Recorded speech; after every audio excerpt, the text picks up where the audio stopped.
Blog Talk Radio.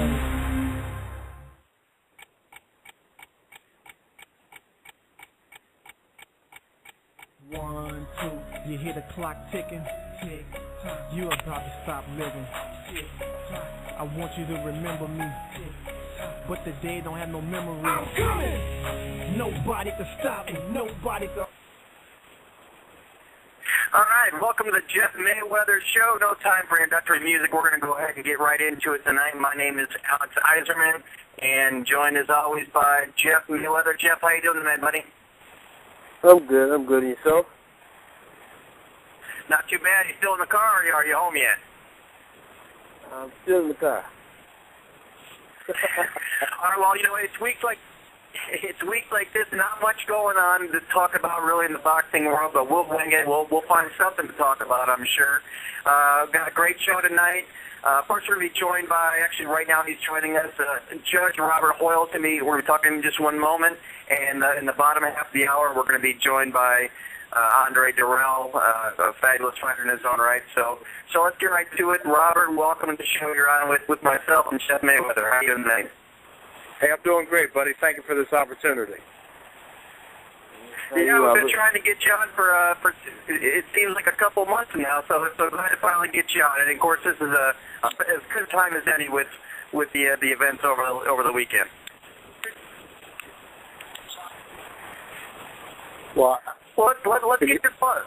Let's get your thoughts there, Robert. I mean, you were at the fight. You were actually judging that fight, but I know you were judging the Gamboa fight. Just tell us your thoughts on Pacquiao Marquez, and were you glad it finally went to the decision this time? Well, I tell you, the judges did a great job this time, huh? I tell you, the great thing is that, I knew that'd make Jeff laugh. I tell you, what an amazing fight. I knew these guys were going to give the fans exactly what they were looking for. One thing I can describe that fight was like two cats in a bag. Now, Jeff, were you? I know obviously you were busy at the time, as unfortunately came to the short end, but you were involved in the Brian Jennings Bowie Tupu fight. But did you get to see the replay of it, or if not, I'm sure you read about it. Thoughts on the fight? Well, actually, I got a chance to only see a small portion of the fight, and that's basically the knockout itself. Other than that, I was being texted while I was actually in a fight, being texted, oh, he just got knocked down. Oh, he just got knocked out. So basically, I know that it had to be a very entertaining fight, but I didn't actually get a chance to see it yet. I got it. Hey, Robert, before we actually get in more to this fight, I want to step back for a second. I'm sure, I don't know, I doubt you saw the fight Jeff was involved in, but we talked about it earlier. There was very clearly in the fight there, Bowie knocked down Brian Jennings, and it was called a slip. But it was clearly a knockdown. As the judge, when you see something like that, are you required to still go 10-9 if it was ruled a slip, or are you, you kind of realize for yourself that it was indeed a knockdown and would go ahead and give it 10-8 and something like that? Well, it's funny you said that, but you're not required to give any set score. But what I will say is that if the referee says it's a knockdown, it's a knockdown. And so whether you're going 10-9 or 10-8, it all depends on who was winning the round, and after the knockdown, who is continuing to win the round and staying effective. Right. All things that, aside the knockdown, it was pretty clearly, without the knockdown, it would have been, a fairly close round, but, like I said, with the knockdown, it would have made 10-8, but unfortunately for Jeff, they were in Philadelphia, and it seemed that the referee wasn't going to give them the benefit of the doubt in any way, shape, or form. Oh, really? Wow. Jeff, you want to comment that a little bit? Well, basically, that in itself showed that, the situation where it was, the hometown guy had the crowd behind him. He had everybody there for him. So, that's exactly how the fight played out. But unfortunately, I do take my hat off to Brian Jennings, because Brian Jennings, first of all, is a great guy. He's an ambassador to the sport of boxing. He's one of the humblest guys, one of the, nicest guys you ever want to meet. So, I mean, of course, I take my hat off to him for what he did. You know, and unfortunately, I mean, we put ourselves in that position by getting dropped for the referee to be able to call the fight. But I think that, you know, early on it showed that we wasn't going to get anything easy because he clearly knocked the guy down. Even the crowd, you know, they even booed the referee for, you know, not calling it a knockdown. But still, you know, it's one of those situations in which, okay, you in someone's backyard, you know, you're not always going to get the, you know, a fair shake. And I think that also when Bowie got knocked down, he actually got up and beat the count, but since he was down there, he gave himself a chance to be counted out, so that's what happened. Right. Now, Robert, back to the event this past weekend is here in Vegas. Did you get a chance to speak with the judges at all for the Marquez-Pacquiao? I mean, did they feel a lot of extra pressure? I mean, you know, as having been a judge in Pacquiao-Marquez 3, there's been a lot of criticism over the way that the fights have been scored. So were they kind of feeling a little bit nervous and apprehensive going into this fight? You know, I'm sure there was some anxiety for what I could see. I got to say, our director did a great job of fielding the questions as far as what the criteria is going to be used in that fight, just like we use in every fight. But, you know, I think they had 3 phenomenal judges scoring the fight, very respectable, but also they could have used 3 Nevada judges. It would have been the same outcome. Okay. Now, you were the only judge that scored the third fight as a draw. The other 2 gave it to Pacquiao. A lot of criticism, obviously, for that fight. You know, in all 3 fights, you know, people thought it, you know, people on both sides of the fence. First of all, curious, Jeff, on the third fight, did you have? I believe you had Marquez winning the fight, right? What, the very first fight? No, the third fight. We got to pick on Robert a little bit, so he was involved in that one, so we got to give him a hard time. Okay, the last fight I clearly gave to Marquez. I mean, the last fight I clearly gave to him. I thought that, you know, he dominated him. And I mean, he actually was the aggressor, and I mean, he landed the cleaner punches and the more effective punches. But, you know, I'm not a judge. Hey, well put. And your response to that, Robert, and what did you see that? Well, I got to say Jeff put it together really well, and I respect him a lot as a fighter, you know, because he knows what he's looking at, and as a trainer as well, he knows how the fight business goes. You know, I thought it was a great fight. I was amazed at the rounds that Marquez won in the second half of the fight, but Pacquiao never gave up, and he remained relentless in the last round, and that's how I ended up with a draw. Right.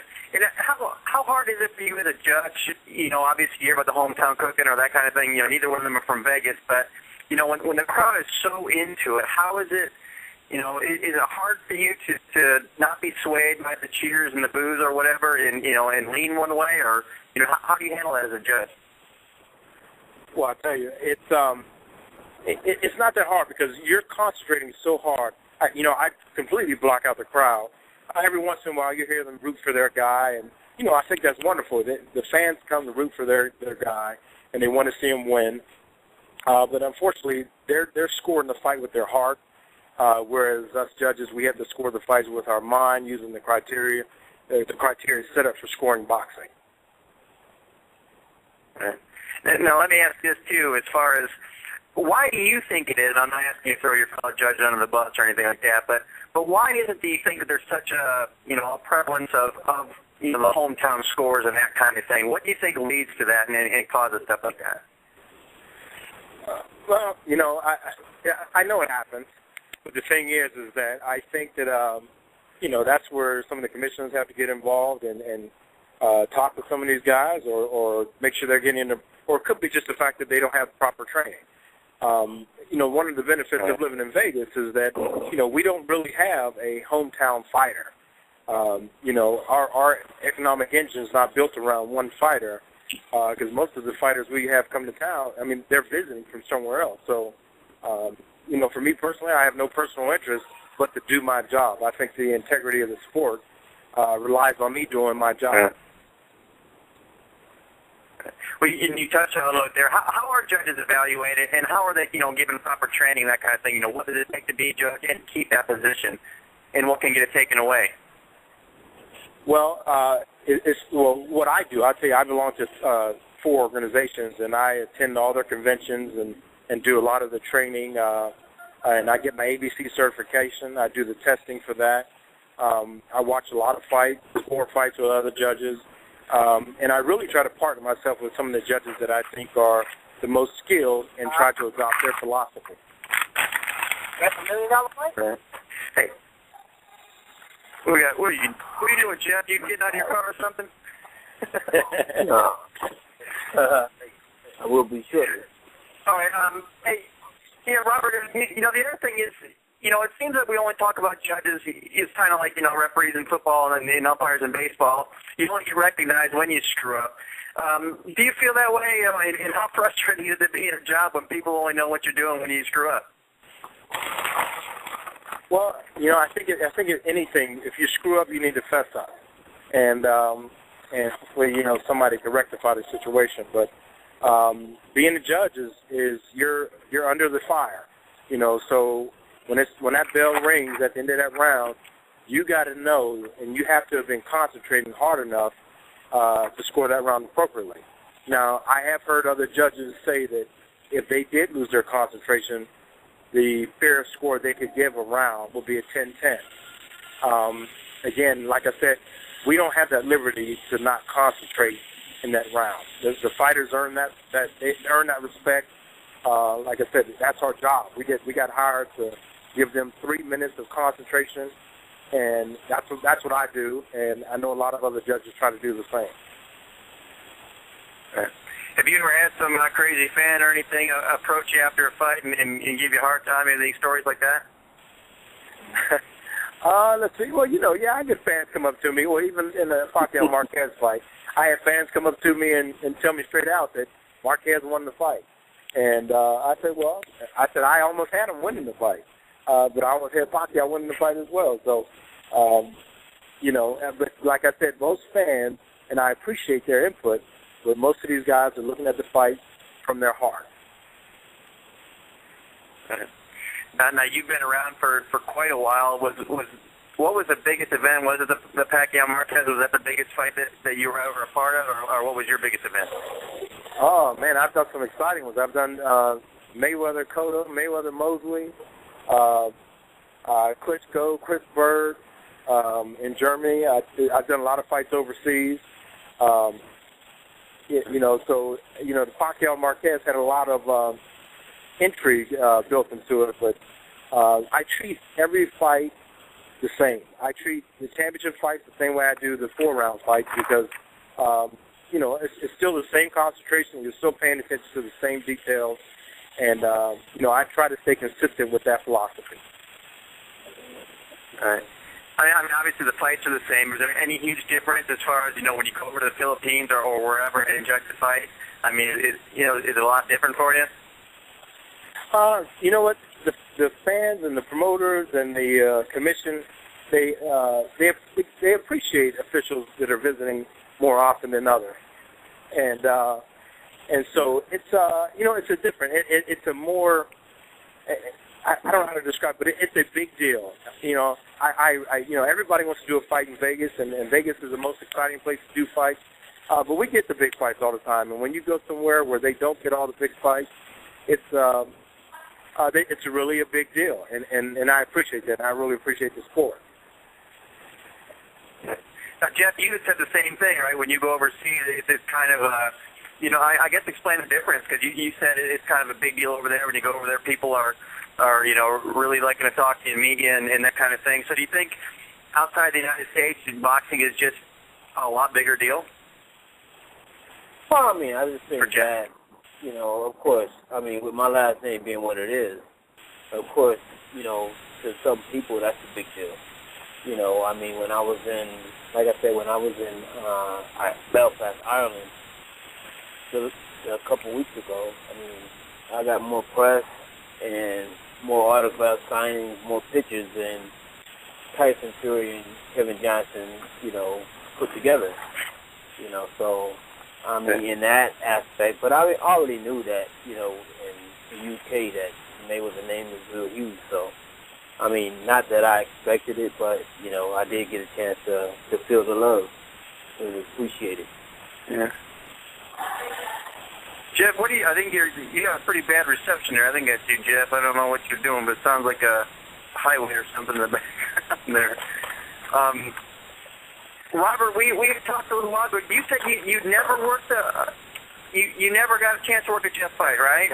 Or you had some kind of story, some kind of involvement with him in some way, shape, or form. What was that?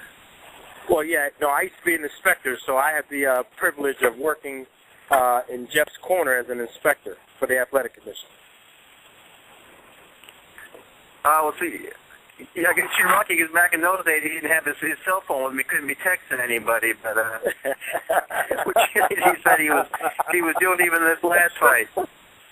Oh, my God. Jeff texts more than any 13-year-old girl I've ever met in my life. He's crazy with that thing. Hey, that's the new wave. That's right. That's right. Yeah. Hey, Robert. You know, as far as being a judge, a couple of questions I have for you. First of all, you know, what exactly are you looking for? Because, you know, different people have different styles. So what is it as a judge that you look for to give a clear indication of who wins around? And also, is there anyone like specific that you can think of that's just really, really hard to judge when they fight because, you know, their particular style makes it more difficult? Well, you know, I tell you, I judge from my gut and my mind, and I really, when I pay attention to the fighters, I tell you, at the end of the round, I ask myself, which of these two fighters would I want to be at the end of this round? Because each round is scored independently. Yeah. So the first round, sixth round, whatever, I ask myself that question. Do I want to be fighter A or fighter B at the end of this round because of what happened? Who was the most effective, you know? Who had the best scoring or cleaner punches in that round? And basically, who dictated the pace?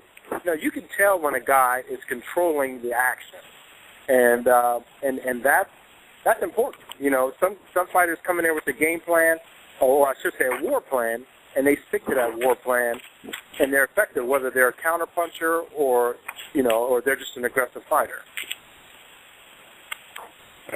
Now, a lot of people don't realize that, you know, you and some of the other judges, you also work MMA and K1, and that kind of stuff. How difficult is that translating and getting different mindsets? Because I know the one big debate in MMA is, you know, takedowns versus stand-up game and that kind of thing. So how do you handle the challenges of crossing over to other sports? Well, again, knowing the rules, knowing what you're looking for, understanding a lot of the holds and moves that they do and their disciplines. All about educating yourself. You have to educate yourself, just like in any job.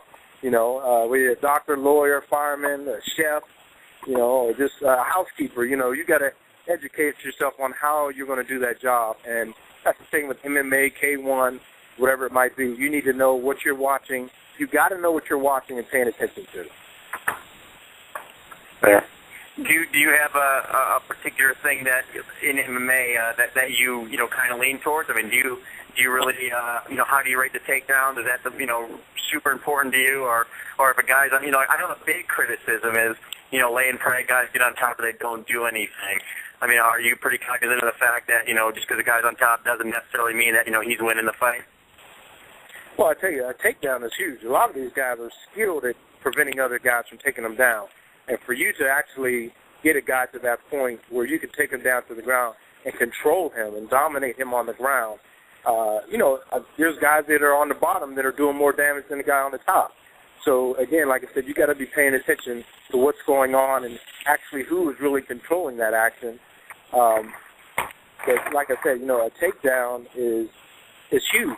It's huge in MMA, and you got to give it some credit. Right. And as far as overall the sports that you've worked, do you have a preference, one that you really like working, or is it more just kind of the particular event and who's fighting? Well, I guess you can call me a gladiator, man. I love it all. I mean, I tell you, I've been entertained by all of it, MMA, boxing. I enjoy all of them. All these guys train very hard to do what they do. I'm impressed by their discipline. and like I said, I just enjoy being able to exercise what I do on the flip side to make sure they get a score about the score properly, and like I said, with the most integrity. No, I don't want to let Jeff get off the hook. You told me privately many times that you think Robert Hoyle is the worst judge in boxing. You care to elaborate that we have on the phone now, Jeff? Yeah. I think Robert's one of the coolest judges ever. Thank you, Jeff. Thank you, brother. I appreciate that. No. The one thing I always say with Robert is, you can always tell Robert because he's usually the best dressed guy around the ring. He's always wearing the nice clothes, and I kind of wonder what the first time I talked to Robert was it the Lucas Matisse and the Jose fight. We were both getting drenched in sweat, and I just was kind of curious, what kind of dry cleaning bill you must be handling on a monthly basis. Well, I tell you, I got to give my dry cleaners hell because a lot of times, they can't. I'd show up and I got all this blood on my suit, and they look at me like I'm some kind of mass murderer. But hey, if you got a recommendation for a great dry cleaners in Vegas, let me know. Yeah. So yeah, just finish up, Robert. Just going back to that event, what was it like? I mean, when you judged the fight, you were involved in the Gamboa fight. Well, yeah, let's talk about that for a moment. That fight there, a lot of people were really surprised that Gamboa, how he looked there. What were your thoughts on that fight there? Well, I tell you, Gamboa chose a tough guy to fight after a year layoff. Perenas was no joke. He was not going to be a walk in the park. And,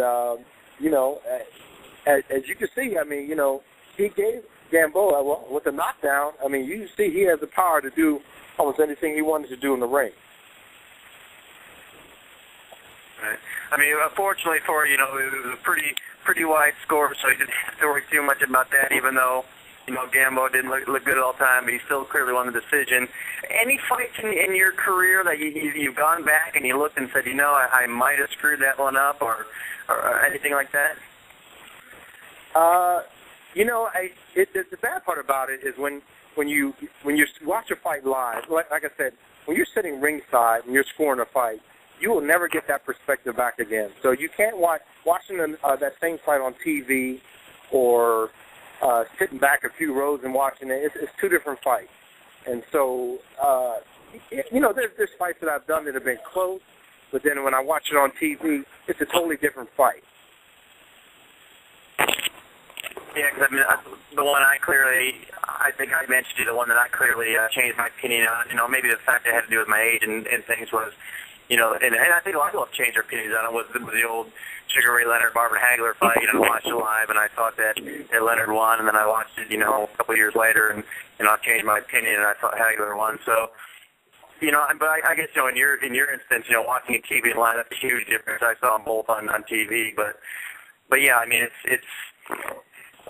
it's a lot different for sure, when you're there. But, one thing also I want to ask you about, when you're, any improvements, I think I talked to you before about, I don't know how you do it effectively, but talked about maybe trying to get the judges where they're more on high level with the fighters. Any improvements that you would like to see to make the job easier or the results better for judges? Well, I know there was a study that came out in Ringside Magazine that Joe Cortez was looking into, and that was changing the height of the judges' chairs. And, I tell you, it will definitely give the judges a different perspective to be able to look down on the fighters, to be able to see a lot of the punches that a lot of times you can't see sitting ringside because, I've done fights a lot of different places.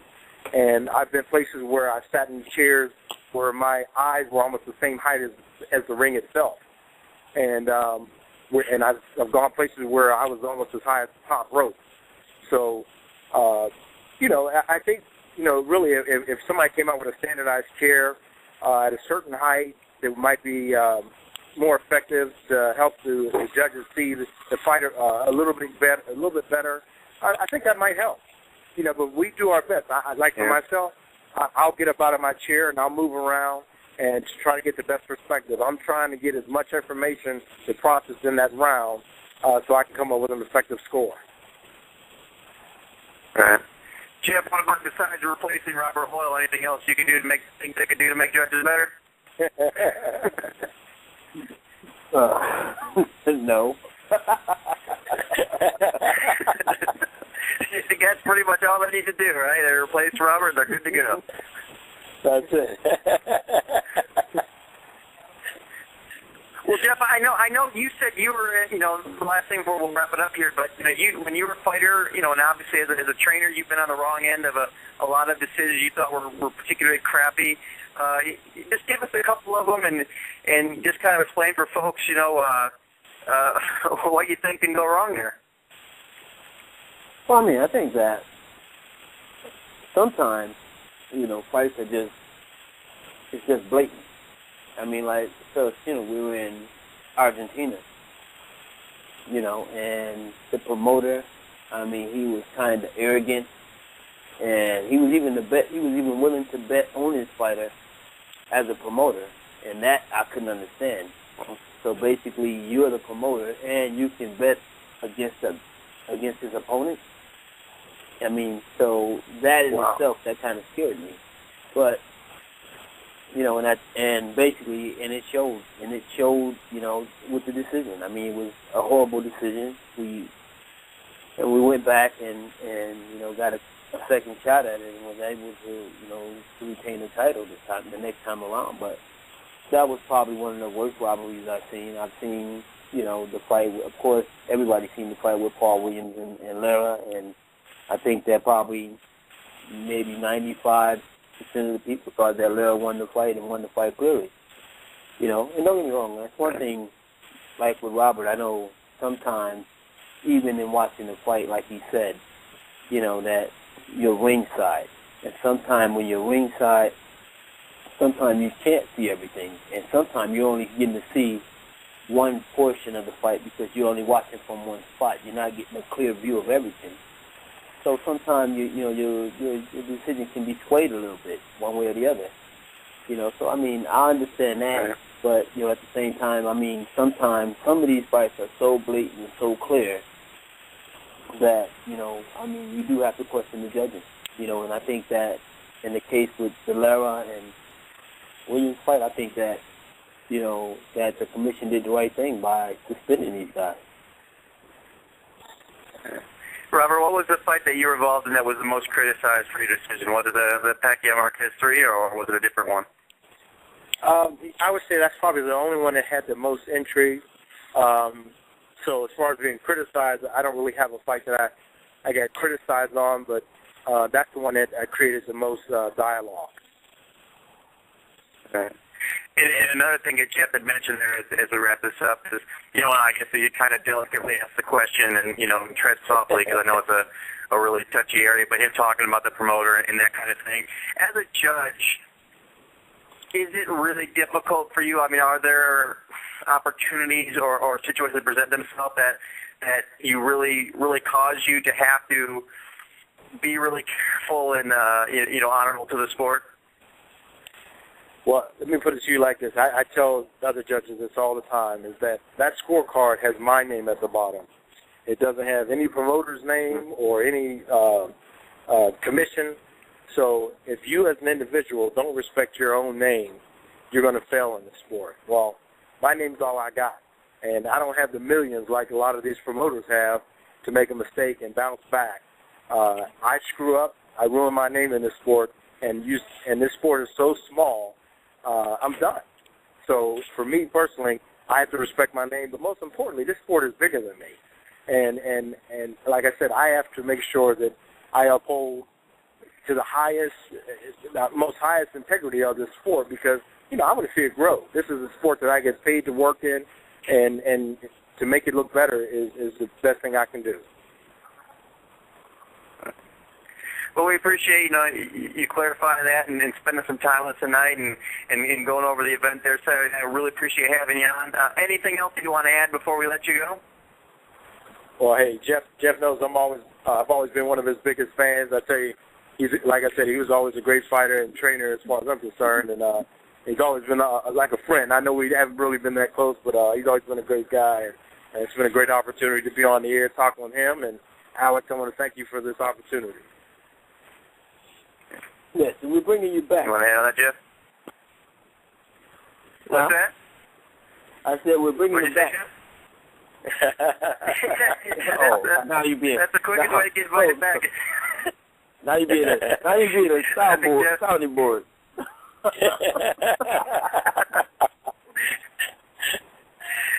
Oh yeah, we'd certainly like to have you back anytime, Robert. Like I said, I appreciate taking the time and come back anytime you'd like. Appreciate it, and have a good night. Thank you very much. You too. Good night. All right. Take care, Robert.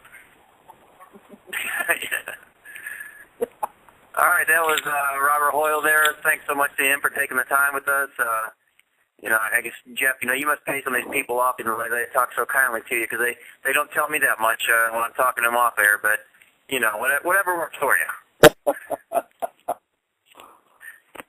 All right, well, what I'm going to do here, Jeff, is I'm going to go ahead and I'm going to get Andre Dirrell on. So what we do, just tell us a little bit about, like I said, for the folks that didn't see it, because, the Pacquiao-Marquez fight was on.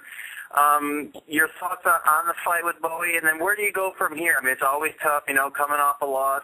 He's had back-to-back losses. So tell us just a little bit about, where he goes from here and what you look forward to the future with him, and I'll be right back with Andre Dirrell. Well, I mean, basically, like I said, Bowie's been one of the most passive fighters, and that's been his Achilles heel, that he's so passive and he doesn't really seem like he wants to hurt anyone. But at least, in this fight, he showed a different side, and he actually did most of the things that I asked of him. So, of course, now I'm feeling much better about him. Even with the loss, I'm still feeling much better about him as a fighter.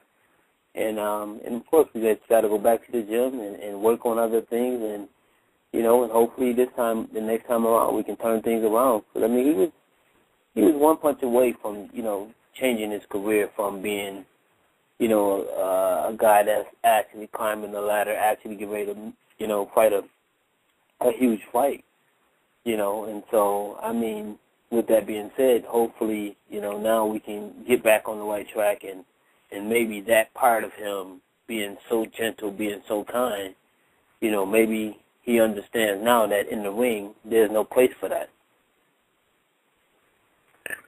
All right, well, Jeff, we're going to go ahead and bring on our next guest. We had Robert Hoyle on first. Now we're bringing our next guest. 21 is a professional, known as the Matrix, Andre Dirrell. Welcome to the Jeff Mayweather Show. You're on with myself, Alex, and Jeff Mayweather. What's going on? Glad to be on the show, man. How you doing, Jeff? Good. How about yourself? I'm doing pretty good, boss. Thanks for having me. Well, appreciate it. Yeah, thanks for joining us. Let's just catch the folks up first a little bit with you, Andre. Tell us what's going on. That you're supposed to be entering the ring again January 19th. Tell us a little bit about that, and have you found an opponent yet? Yes, January 19th is the date. I've been told it's going to be in New York City, and the opponent will be Roland Bryant for the number 2 spot in the IBF. So I'm pretty excited about it, man. That's a pretty big step for me to be off 1 year.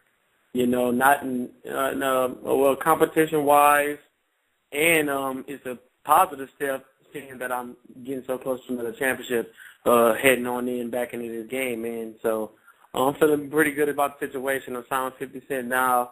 That's going great, man. He's a great, great guy. Everything's been going pretty smooth, man. I'm blessed, man. I keep my head up to the sky, and I keep praying for better things, man, because there's been so much going on in my life. But I'm feeling pretty good now, and I'm really ready to get this thing rolling. Well, yeah, before we talk about what's gone on in the past year, over the last year or so, tell us a little about your opponent, what you know about him, and what challenges he thinks you present to him, and where you think you have the advantages. Well, Roland Bryant, I know he's a strong fighter. He just stopped Limbrado Andrade in the 3rd round.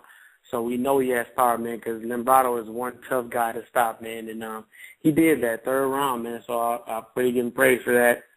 But my advantages are pretty much everything, man. I've been there with guys with power. I've been there with world champions with power, So and Roland Bryant, he's a good fighter, man. He's well put together, but he's not been there with the opposition I've been in with. He's not going to be on my level And the more dangerous thing for him and every other opponent I face from this day forward is the mindset that I have for this game now. I mean, I can honestly tell you that it's been missing as I've grown in my career, man, the mindset that you have to have for this game, what has to be done and what sacrifice you have to make to get it done, man. So I'm just really, really happy about how I'm settling in with the game in my mind right now.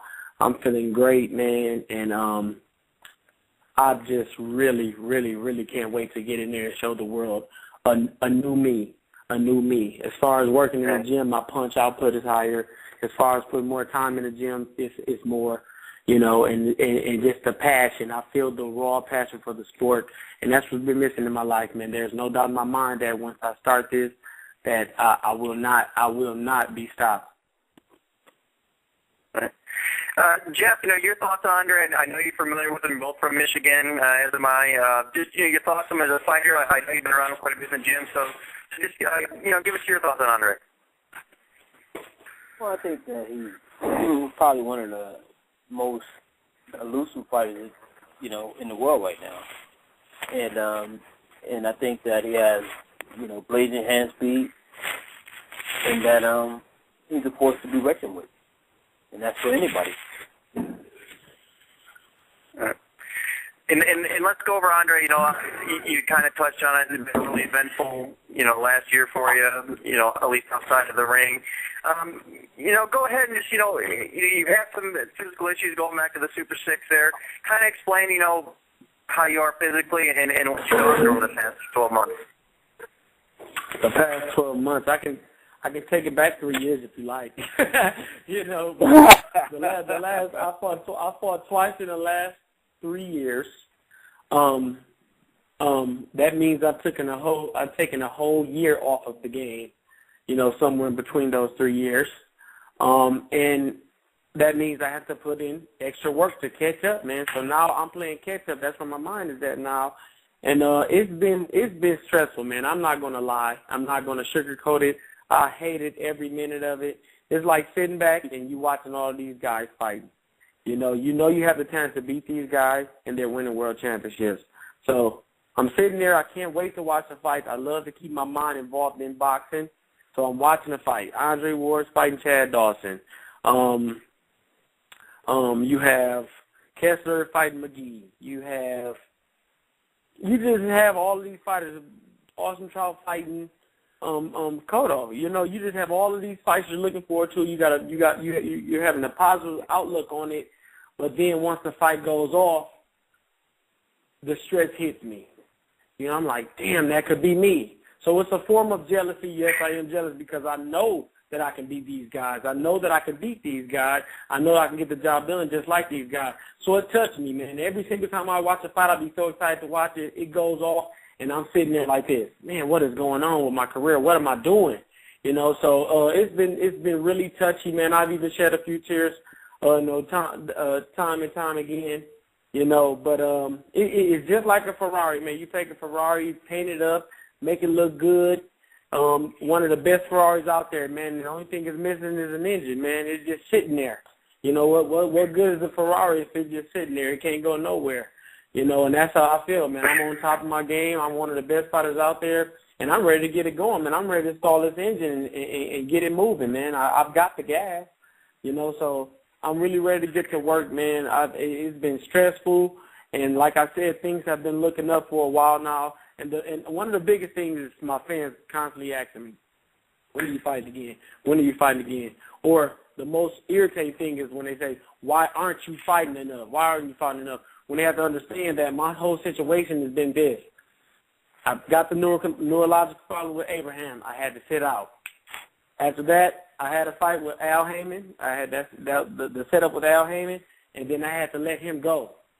And then I came up to sign with Floyd Mayweather, and then we got involved with 50, and all that worked out, and now I'm with him. So I haven't been stable enough. I wanted to fight just as much as my fans wanted to see me. So it was real irritating to be asked that question because as a fighter, I can't just get up there and say, I want to fight. Put me in there with him. Put me in there with him. Let's go. You know what I'm saying? I got to be established first. I wasn't established. Now I believe I am. So I'm ready to go, man, and I want the fans to know that I want to fight just as bad as they want to see me. Jeff, I think he might be the easiest guy to interview we've ever had on. He basically went down, my entire list of questions for him. We can ask him to elaborate a little bit on it, but he does a great job with that. You had mentioned, the thing, it's just never fun talking about the politics and that kind of stuff, but just kind of, we'd be doing an in-depth if we didn't cover it. Kind of explain the whole thing with Floyd and 50 Cent and how it worked and how you decided to go with 50 Cent. Well, the thing is this. I came down for Floyd, solely for Floyd. I didn't know he had 50 involved with the whole thing. So I came down. 50 ran most of the game plan to me. Floyd really would just, keep me under his wing, taking care of me. Not financially, just taking care of me, letting me see how the game is played, and really was just a good influence on me, but he ran down a lot of the business aspects of it. And when Floyd got locked up, I hear that 50 had to take care of everything. So 50 paid for us to get me. He gave me my signing bonus. Gamboas, Caballeros, I believe. I'm not sure because I haven't been hearing anything about Caballero lately. But and once Floyd got out, I heard he didn't want to pay for the contracts. I didn't know what was going on when 50 called me and was telling me that I paid for y'all, I got everything done, and I'm telling Floyd to buy the contracts back, but Floyd wouldn't buy the contracts back. I didn't know what that was for, but we had a fight lined up with Brian McGee for the WBA. That was my setup, and me and Kessler was battling over that, and we actually had that sold up, but Floyd wouldn't buy the contracts back, so 50 said he's going to keep us. He's going to move our career along, and I was fine with that, man. So it wasn't me going on with 50. It was 50 handled the business. I knew how smart 50 was. He's playing the role just like he's supposed to, and I'm comfortable, man, and so I have no animosity toward Floyd because I know, even though I could have had that championship with Brian McGee myself, I know my time is coming. God is setting that up for me, so I believe my time is coming, so I'm not a bit worried, man. Where my mind's at right now, I'm totally satisfied with myself. The he say, she say doesn't matter to me at this point, man. I feel real good. Floyd Mayweather, I will continue to watch him fight. I will continue to support him because when you see a guy work that hard, man, you can't do nothing but hope for the best for him, man. I know if I sat back and watched Floyd lose, I would be just as devastated as he was because when you see a guy put that kind of work in, you believe that it's not meant for him to lose, and I don't want to see nothing like that. That would be heartbreaking to me. So in that case, I'm fine. Like I said, because I know my career is going somewhere. I know I'm going to be on top of the game, world championship, multiple world championship. That is coming. I promise you that. And, I'm satisfied, man. I'm sitting where I need to be right now, and I can't wait to get this ball rolling, like I said. And, Jeff, I know for the most part you stay out of the whole, Floyd and 50 Cent thing. You've come in a little bit, but, your thoughts on what Andre just said.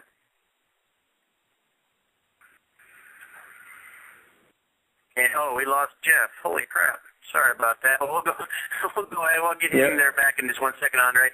The other thing I want to ask, you mentioned too there, Andre, was that, you had a problem with Al Heyman. I guess that was, the first problem you had there. Explain what all went down there.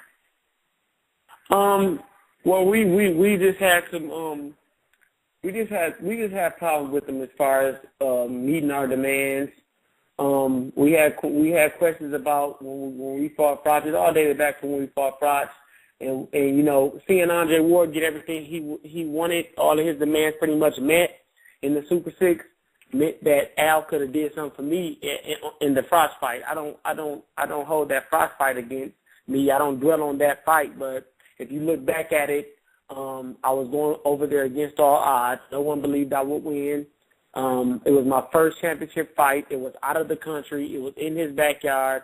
It was with 2 European judges, a Mexican judge, and a European referee. So there was pretty much nothing in my favor. Pretty much nothing in my favor. And as Al being an advisor to us, that's definitely being ill-advised. That was a big problem for my grandfather. I didn't understand it as much, you know what I'm saying? But my grandfather had a big problem with it. He had to sit me down and tell me about it. And I understood then, but you know what I'm saying, as an advisor, you shouldn't send your fighter over there against all odds, man. Ward made something happen. We should have made something happen. He didn't make nothing happen, so that was step one. And as far as the rest of it went, it was him keeping up with our demands. We wanted to really change up the game and come a lot stronger, but he still wasn't meeting our demands, man. When it was time to fight Abraham, you know, he tried to make it in California when it was supposed to be in my hometown, and there was a part of California where all of Armenians are from, which is Abraham's race. You know what I'm saying? So I just felt like a lot was against us, man, and I did feel quite betrayed. It was my first time putting it out there, but I did.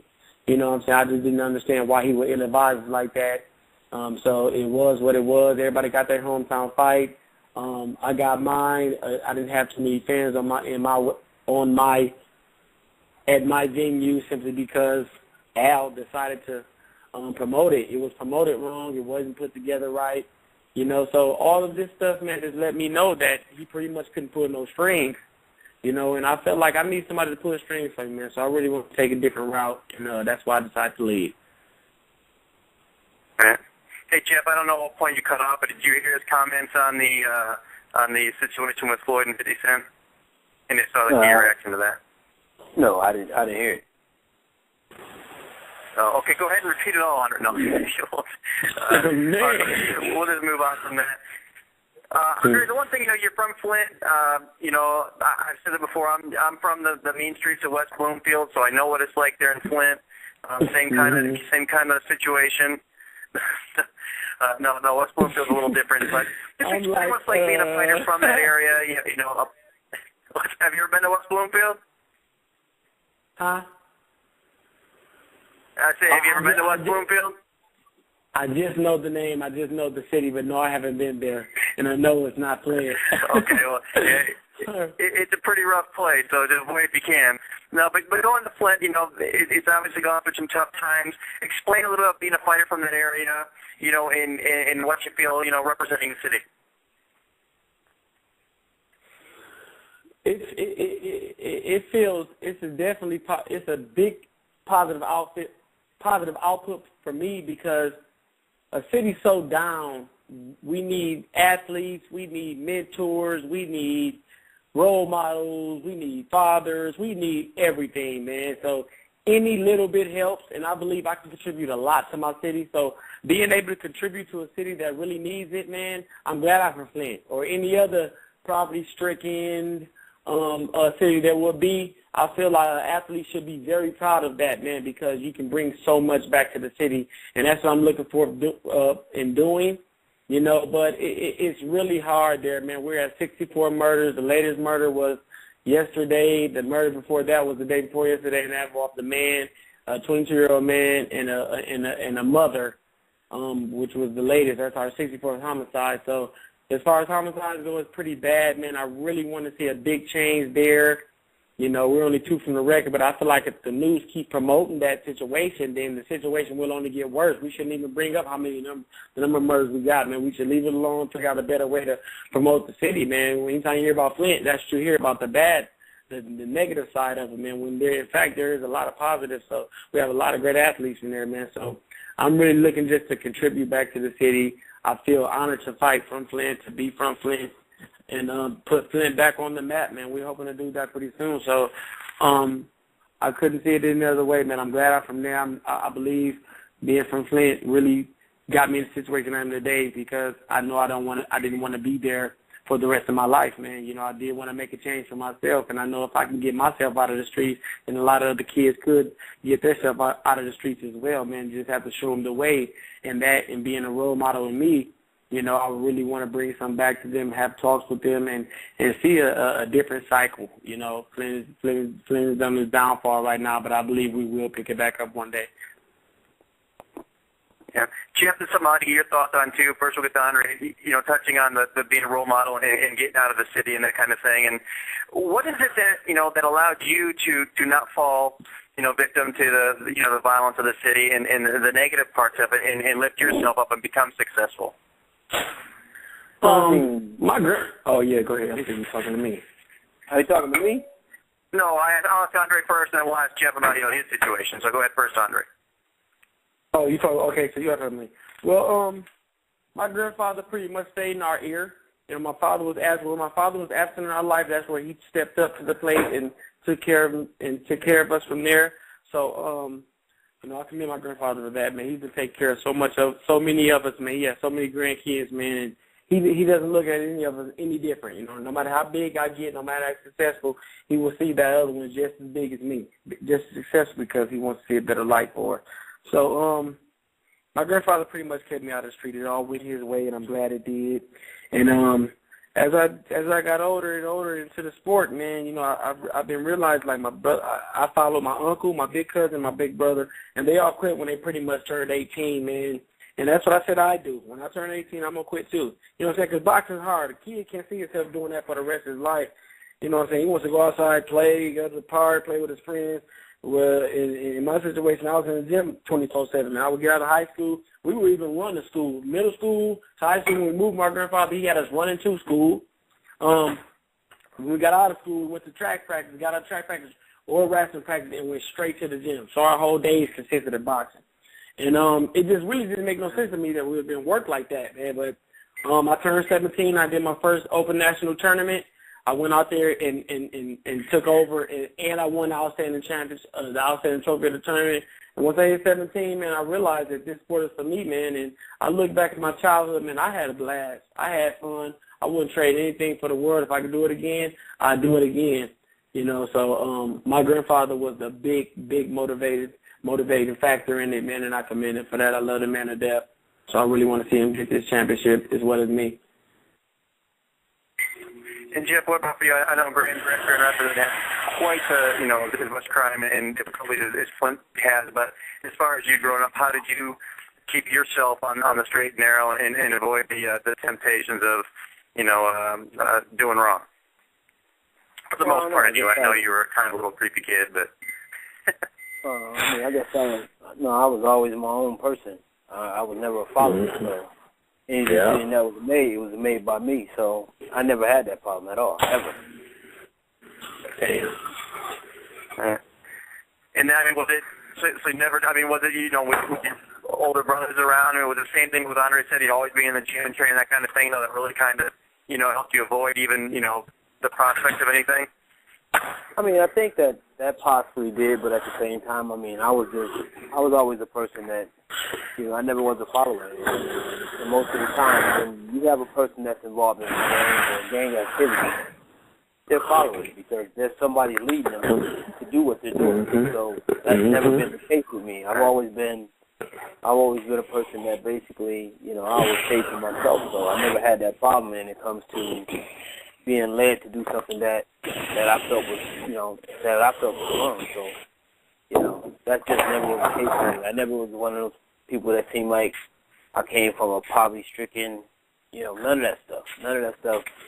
I mean, maybe I did, but I never felt it. I never felt it in my life. So, I mean, I was always able to remain positive and have a positive outlook on life. So I never really had that problem. Right. And Andre, the last thing I want to talk about outside of the ring, and then we'll finish up talking about actually boxing, but this kind of affects your training, that kind of thing. What's the situation? I guess there was some problem with when Marquez was in town with the gym there. You didn't get booted out, but I guess Liddell Rhodes and got kicked out, and there was some drama, and 50 Cent said he didn't move the gym. So, is that true? Looking for a different gym, and if so, what are you doing right now? Where are you training at? I'm training at 50's gym he has current right now. I had no idea about the situation you just informed me of. He just said he wanted a different gym because there was too many people working in the one we were at now. So we're moving just a few blocks from where his gym is now, next to Top Ring, to another gym, and I'm working at his gym as well. I mean, right now I get up and go at 1 o'clock, man. So I'm pretty much the first one there, and I put in, and I'm there by myself for about the first hour, and then in the last 2 hours I'm there. The gym started getting crowded, but I do my thing. I'm getting my full workout in. I just got finished running a few about an hour ago. So, everything, the training aspects is going great, man. I had no idea about the Marquez situation, nothing like that, though. I guess that's what you get for reading stuff off the net. It was I thought it was a pretty reliable source. It said that Marquez come in, they booted most of the people out, and that you were able to stay. That was at top rank then. That had to be. I think that had to be at top rank because I had no idea Marquez was even there. If he was there, we would have known, man. So I don't think he was there. Oh, well, actually, that came from Chris Robinson. You know Chris Robinson. I was reading his article. Yeah, I know Chris. I know. Oh, Chris Robinson said that? Yeah, I was reading his article there, and he said that there was a problem. Marquez came in, and maybe he had his facts mixed up then, I guess. Oh, and who did he interview to hear that? He said a source. He just said a source. I don't think he particularly named anyone. Okay. Then he said something about. And he said Liddell said that indeed they were, looking for a different gym or something, and Floyd Sr. had said that they wouldn't train if that was a problem or something like that. Oh, okay, okay, yeah, I had no idea. Well, I guess, not that I've ever been wrongly reported anything, as Jeff knows, so we'll give him a pass on that one. Yeah, I told Jeff something a few weeks ago, and he posted it on there, and it was on his own Facebook, and it was wrong. And yeah, so sometimes this business and the rush to be out first with news, you report something that might be wrong. So we'll give him a pass on that because Chris is a pretty good reporter. So right, he is. Yeah, and I mentioned what's that? Go ahead. Oh, yeah, we mentioned Floyd Sr. How's it like training with him? How's that been going? It's been going pretty good, man. My grandfather brought me up my whole career, man. He's been on top of me, like I said, from day one. So the only reason I can't use him anymore is because he has arthritis and, his hands get to feeling pretty bad when he holds mitts, and that's the main reason I needed Floyd, man. I really need the mitt work, and I need to sharpen up my defense. So any of the Mayweathers would have done, but I just know the demeanor of Floyd is just like the demeanor of my grandfather. Anytime I was doing something wrong, he jumped on top of me about it. My grandfather always stayed on my case. And I would notice, man, just watching Floyd on TV or when I was growing up seeing him work with his son, how tough he was on him, man, and how we talked to his other fighters. And like Chad leaving him, I'm sure was a big reason behind that. Maybe he pushed him to try to do things that he just didn't want to do, man. And I grew up with that situation, so that never bothered me. So I told Floyd when I first met him, man, I said, that if you see me doing something wrong, get on me about it. And I know he really likes, this is all the Mayweathers, though. They love to, they want you to use the jab, man. Jab is the most important thing. So we've been overworking my jab, man. I'm talking about maybe 200, 300 jabs a round. So I've been doing pretty good with that, man. And like I said, man, he's always on top. He's on top of it. So I need him just to sharpen me up. And he's doing that, man. He's living up to that. I'm having no problem whatsoever with him, But him and my grandfather by my side, man, is pretty much a done deal, man. I'm feeling great, man. I just need that. When I need that extra push, they're there to give it to me. My grandfather's right there by my side. He's still my coach, and having them two in my corner will be, nothing short of an honor, man. And I know I'll get the job done, as long as I got my grandfather on my side, man. So Floyd Mayweather just icing on the cake. Hey, Jeff, and to get your thoughts on that, or, just kind of clarify, everybody knows your name, Roger's name, Floyd's name, but, kind of explain the difference in each of you as a trainer and what, strengths and differences you guys bring to the different fighters. Well, I think all of us are a little different. Me, myself, my strength is really teaching defense and actually, helping the person get their punch count up. Roger is more, Roger trains a lot more like he does as he was as a fighter. Roger basically puts you in position to actually, to get big shots off. He was a puncher, and a lot of the way that he trains his fighters is putting them in a position to be punchers. So, and Floyd has always been, about defense, and also, he likes you to throw a lot of punches, and most importantly, he wants you to, try to help you increase your speed more than anything. Yeah. All right, Andre, let's just finish up here. Let's go back a little bit and talk about, before you got here. First of all, I know the one more thing is to get a rematch with Froch. Tell us a little about when you'd like to get that shot. I know you're kind of building yourself back up, but tell us a little about wanting to get back in the ring with him. That's where I feel like I have the most to prove at, man. So Froch is really number one on my list. Championship would be if he has the belt, then that would definitely be preferred. But I see us meeting again in my career. We have to meet again in my career, man, because we all seen the first fight, man. There's things I could have done differently to reassure that victory, but there's no question in my mind that I won that fight. And we all know anytime you're in your backyard and that split decision pops up, we know that it's something pretty odd about that situation, man. So I want my rematch with him because I know I beat him the first time, and I just want to prove I'll beat him again. And that's without a belt or, like I said, the belt just to make it that much better, So he really is number one on my hit list. Preferred time, I just want to sharpen up. That's it, man. Like I said, and Jeff put a pinpoint another thing out there that I've been touching on in the gym as well. That's why I'm in there doing 3 hours now. My punch output. I'm torching my arms now. I'm throwing more punches than I need to throw. I'm over-exaggerating the situation because I really want to be a more offensive fighter. And like I said, with the Mayweathers, they keep you sharp. They know how to defensively come back. They know how to defensively flip. They know all about defense, man. These people are defensive, man. I'm talking about they got it down to a T. Not just Floyd. It's Jeff knowing because I've worked the past with him and I loved it.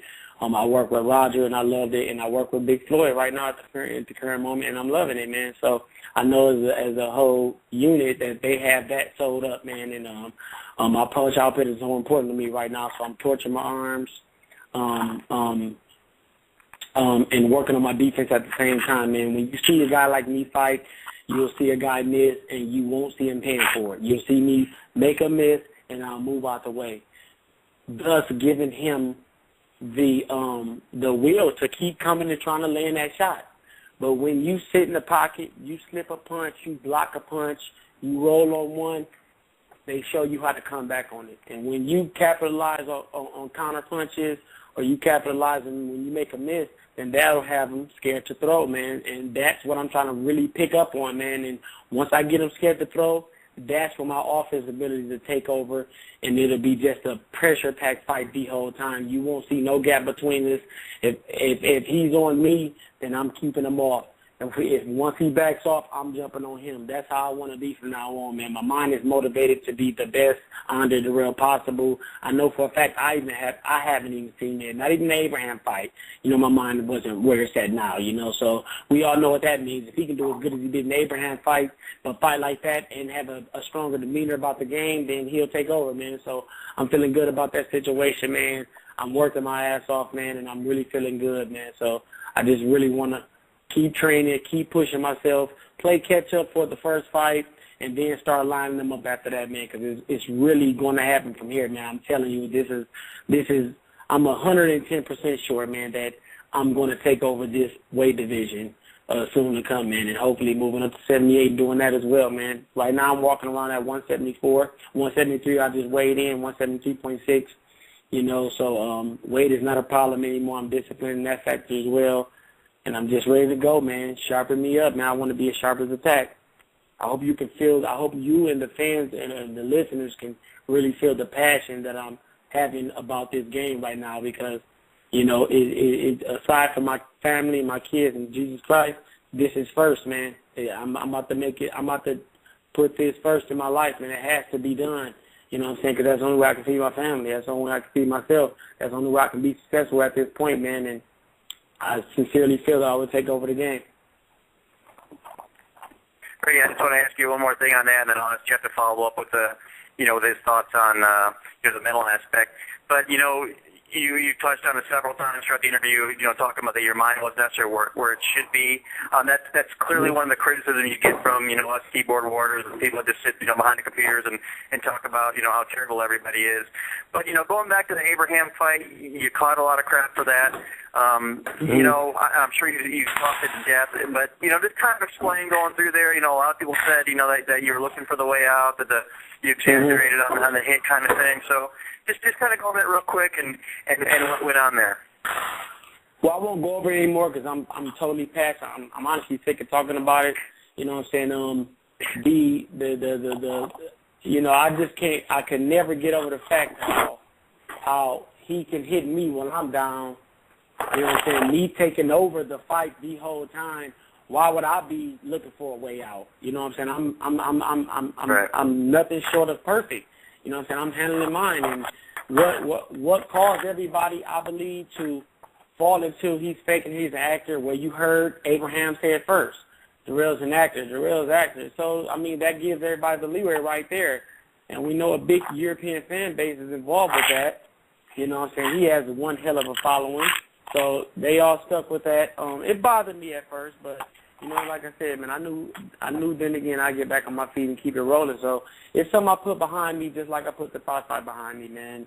I'm not worried about it anymore. I just really want to get in there and keep proving myself. If Abraham won it again, he'll definitely get it again. But I guarantee you when I tell him it's time for us to fight, it's time for us to get down. Where are you? I think he's going to be MIA, man, because I'm going to literally whoop his ass way worse than the first time, man. I'm looking forward to that, man, and I really want y'all to feel that. You know what I'm saying? This will not be an anger issue for me. This is me knowing where I'll be from this point on, man, and I'm going to beat the shit out of Abraham when I fight him again, possibly stop him, and I'm going to beat the shit out of Fox again and when we fight, man. That's what I'm looking forward to. I'm sorry for cussing, but this is what I want you to feel. This is what I want you to understand. It's not me being cocky. It's me being confident. I'm ready for action, man. It's emotional for me. It's really emotional for me because I have a lot to prove. It's been 8 years, and I haven't had a championship yet. I should have been champion in 2009 of October, and I wasn't. So I'm chasing belts. I'm playing catch-up, man, and like I said, this train gets the rolling. You won't see nothing but smoke, baby. Keep looking.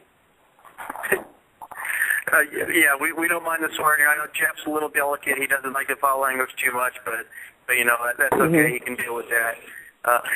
He knows it's part of the Jeff, game. as we wrap this up here, what's that? He knows it's part of the game. He knows. No, Jeff, just, Andre said several times about being mentally there. Just kind of explain, as a trainer, if you're working with Andre or any fighter in general that doesn't think they're, quite mentally all there, the challenges of dealing with someone that you don't feel is completely in it and how easy it is to get in the right place. Probably, me as a trainer, I have no problem with that because most fighters that I deal with, I try to create a friendship before anything else because I know the value of a fighter, having me work with them, because I feel that they're putting their life in my hands. So basically, I try to become a friend or get to know them personally, what makes them tick, if they're having problems at home, things like that. Because as a trainer, you got to know, you got to wear a whole lot of different hats. And then the more you get to know your fighter, the better you'll be for that fighter in every aspect. And so, of course, if you have a fighter that's having problems mentally, you just got to reach inside and find out what's going on, And if you know that fighter, that's what I'm saying, the important part of knowing that fighter, then you can help that fighter to get to another level or get past whatever he's going through. But if you don't take the time to do that and just be a trainer who actually just goes there, train the fighter, go home, and you see that fighter the next day, you're not going to have it. You're not going to have that kind of rapport with the fighter. Amen. Oh, I thought you had more. Yeah, and that's exactly it. I just, as far as Andre, last question for you is just, when you say you weren't really totally into it, was your heart not in it? Was there a point where you were worried about, that maybe you could have got hurt, or was it more just you know, that you just weren't putting the work in that you thought you needed to? It wasn't the work. You know, one thing I noticed out the gate is I put in extra work for Froch. I put in all the work in the world. I went to Big Bear. I conquered Big Bear, but I didn't strategize situations. You can work as hard as you want, but if you get in the ring with the wrong game plan, then you can fall apart just that easy. So it's not the work, man. I'm one hell of a worker. It's damn sure not my heart. It's this and this, and this is what it was. It was just my mental state. I would always look at it through both scenarios instead of just worrying about what I need to get in there and what I need to do, focusing on my game plan. So when it's time to fight Abraham, man, I'm going to be on him, man. But if he catch me, damn, what is that going to do for me? You know what I'm saying? If I get dropped, then what is that going to do for me? I got to be careful to box and keep moving, otherwise he can catch me with that hook. When I fought Froch, man, how you going to be able... Go ahead. Hey, title aside and all that kind of thing, who in your future would you rather... Who's more important for you to beat in the future, Froch or Abraham? The Europeans I want to take over. I want to make a strong statement for us Americans, man, because we're lacking in a lot of the divisions, and the Europeans are stepping up and taking over. And in my weight class, I'm just not trying to have it, man. I want to take over. I want to let them know that it's Andre Dirrell, then it's Andre Ward, and then it's the Europeans, because Andre Ward's on top of the list right now. He's taking over, man. He's doing a hell of a job. You know what I'm saying? But I want you to reassure them that the Americans is taking over the 68 division and put me up there in that category as well, man. That means you got two Americans, so the 68 division is sold up. America's got that. That's what I want them to understand. That if I didn't make it, then we fall back on Ward. If Ward don't make it, then we're going to fall back on Andre Dirrell. The Americans got the 68 division sold up. So it's me taking over the European period. You know what I'm saying? Like, Kessler is a great guy, but I really want to fight him too because, you know, we didn't get a chance to fight with the Super 6, man, and I believe that would have been a great fight to see, man. So I just want to fight Kessler because he's a great fighter, and I want to get in there with the best, man. He just won a championship as well.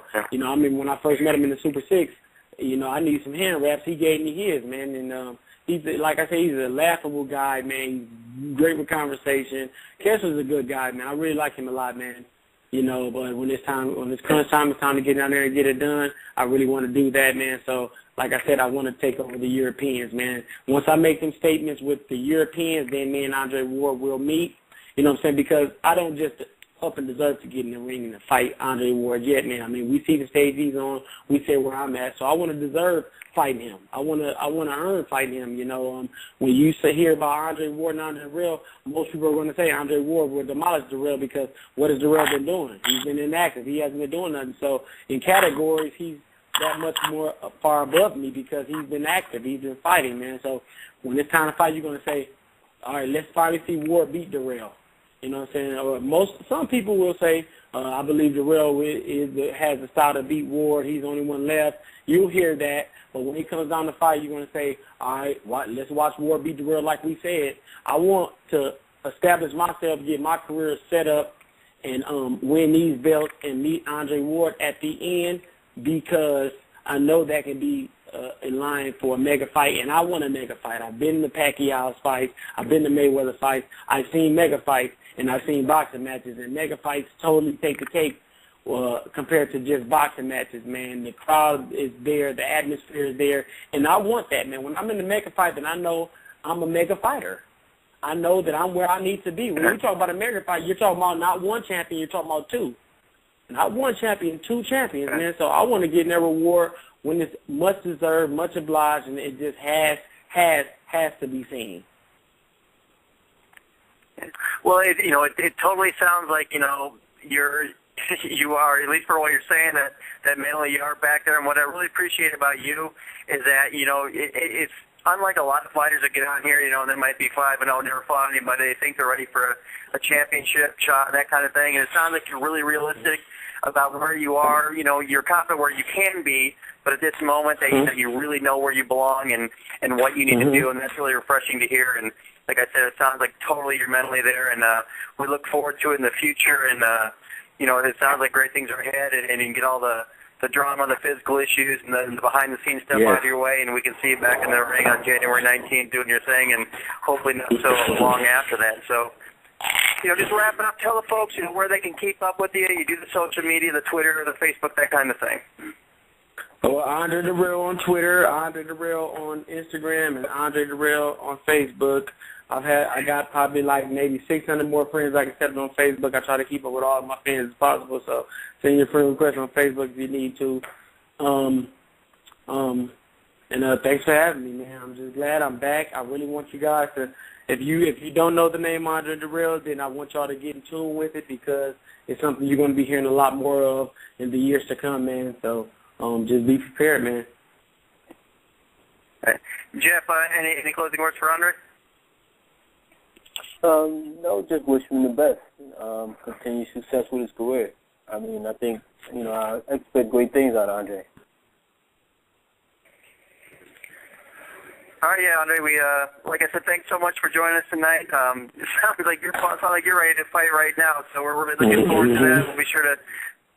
We'll be sure to have you back on. Anything else for you before you want to go that you want to add, or before you go that you want to add? That's pretty much it, man. From this point on, I'm doing it for my grandfather. I'm doing it for my city, man. I want to see a bigger outcome for my city, man. So Flinttown, stand up.